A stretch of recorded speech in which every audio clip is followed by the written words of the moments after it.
Everybody doubts themselves. Everybody second guesses themselves. And I doubted myself and I second guessed myself just as much as any other person. But I'd say the difference is no matter what, I knew that I needed to be moving out of my current situation. I went to an event. At that event, I had an epiphany. I created a new vision of myself. And what happened is every day I went to work after that event. Every day I went to work, I felt like I was living an alternative life.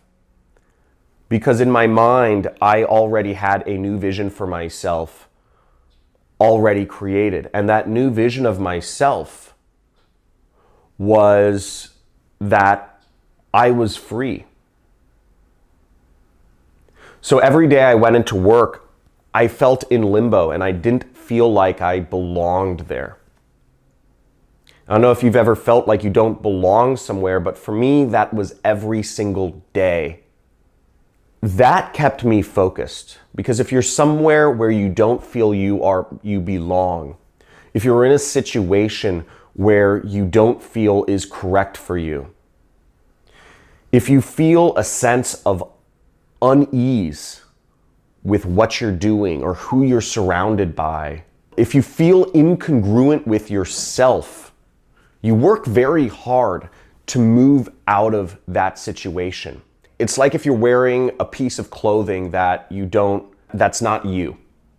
You feel awkward and you feel like people are looking at you awkward and you feel like you don't belong in that shirt or that jacket and you feel that need to get it off.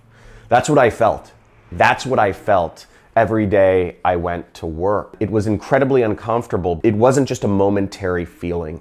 It was pervasive. There wasn't really an option. I started noticing that my doubts and my second guessing were my brain playing tricks on me. And I stopped taking them seriously. I realized that my own doubts and that my second guesses were not my own.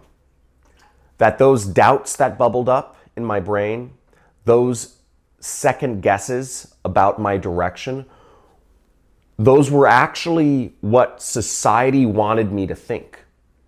And I realized those thoughts were not my own. Those thoughts were society's trying to claw me back into the safety net of that structured corporate world that we've been educated on for our entire lives.